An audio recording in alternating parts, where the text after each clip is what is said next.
Did you know back when the retail row existed, there used to be a fish mounted to a wall in front of which if you would emote, in return it would also dance and also sing a little song.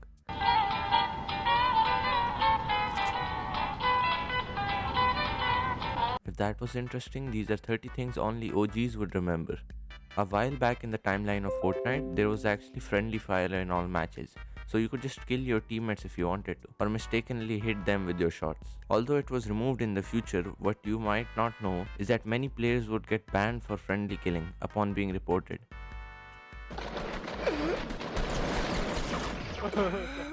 Oh, this is what I mean about dumbass kids, bro. What the fuck is wrong with y'all dumbass kids? Those were some weird times, but not as weird as these swings. These back in the day were the most infamous swings that glitched your player out upon jumping on them, and occasionally it would even kill players. But what is even more interesting is the amount of people that got banned for glitching out on these swings. If you're a OG, you might have remembered this, but what you might have forgotten is that in Season 5, Fortnite straight out added golf. They added the golf emotes of multiple kinds with which you could simply play golf in the Lazy Lake POI. With Fortnite even adding custom animations for adding the ball in the holes. But if we go back even further, something was very different, particularly the storm.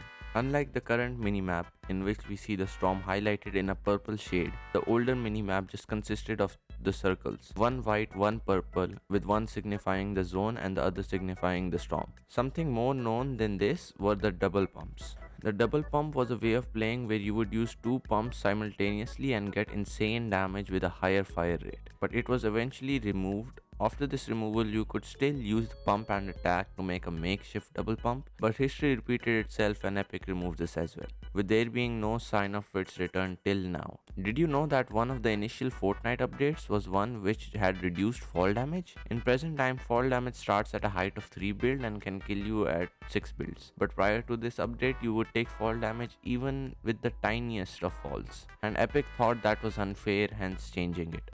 At a similar time, the weapons in Fortnite were just too powerful, with the gold star doing 97 headshot damage and even the grey pump could one pump you. But with damage, there were also inconsistencies, with the pump sometimes even hitting for 8 due to the chance of only hitting one pellet, when nowadays the minimum pellet you can hit is 3. Something a few of you may remember is only breaking trees to a certain extent and not fully breaking them in order to not give up your location. This was advocated by many pro players of the time, such as Myth, because it did actually help back in the day. Nowadays, most players don't do this, but there are still some who do. Another OG thing was the music playing during the launch of the Battle Pass.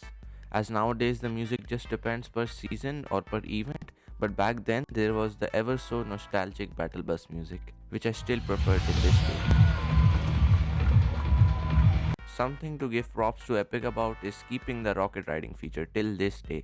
Originally became popular in the OG days near the first Halloween update with the Jacko launcher, but instead of removing such features as Epic usually does, they decided to keep it. Something true OGs still fear till this day is the Search 7 Chest and Risky Reels challenge. This was due to it being the last challenge that you would have to complete to get all the new visitor skin, and all the OGs remember how overcrowded it was. Another nostalgic POI was Tomato Town, but something only OGs would remember was the tunnels underneath Tomato Town or near Tomato Town, and all the looting spots it had in it with the OG graphics.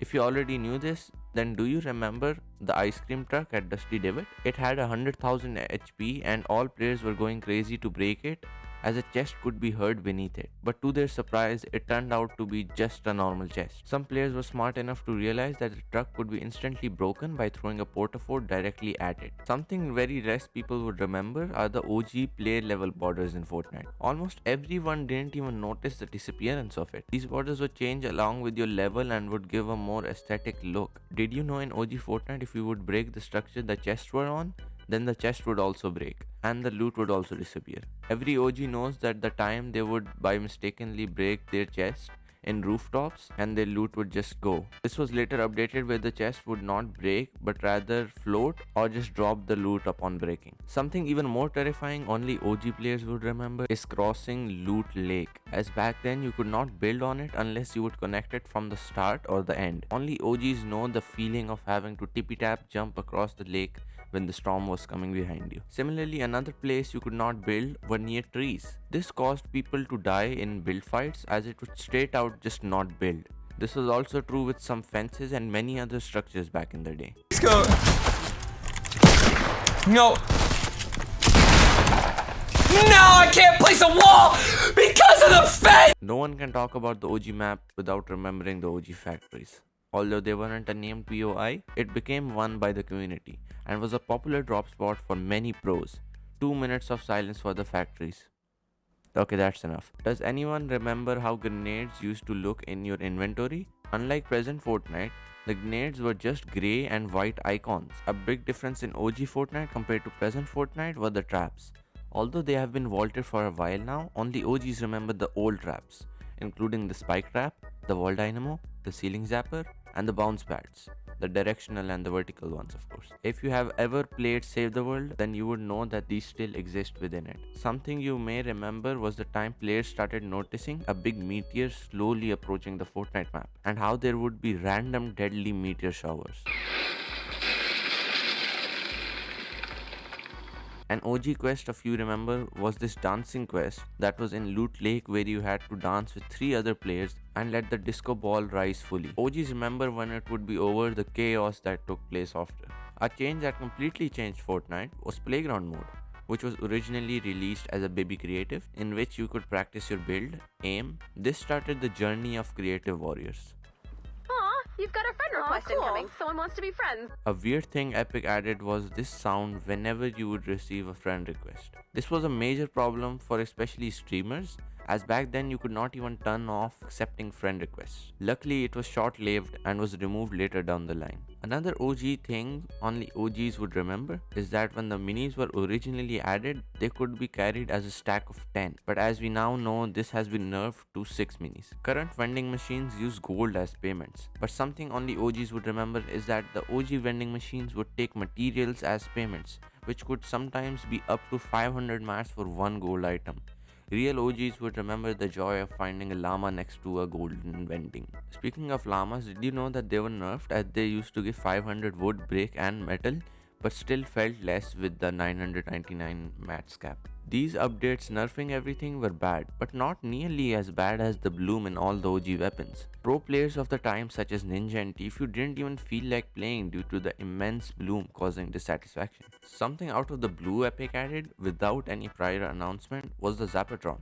A powerful weapon taken from Save the World was only added for a few hours, and there isn't much footage showcasing this weapon. Something the community was thankful for was removing the old inventory interface, as it used to cover up your whole screen, showing almost every single information about your weapons and mats. That wraps up everything. If you're new to the channel, please like and subscribe, and kindly consider using code NSZ to support me so I can make more of these videos. Also join my Discord, link is in description.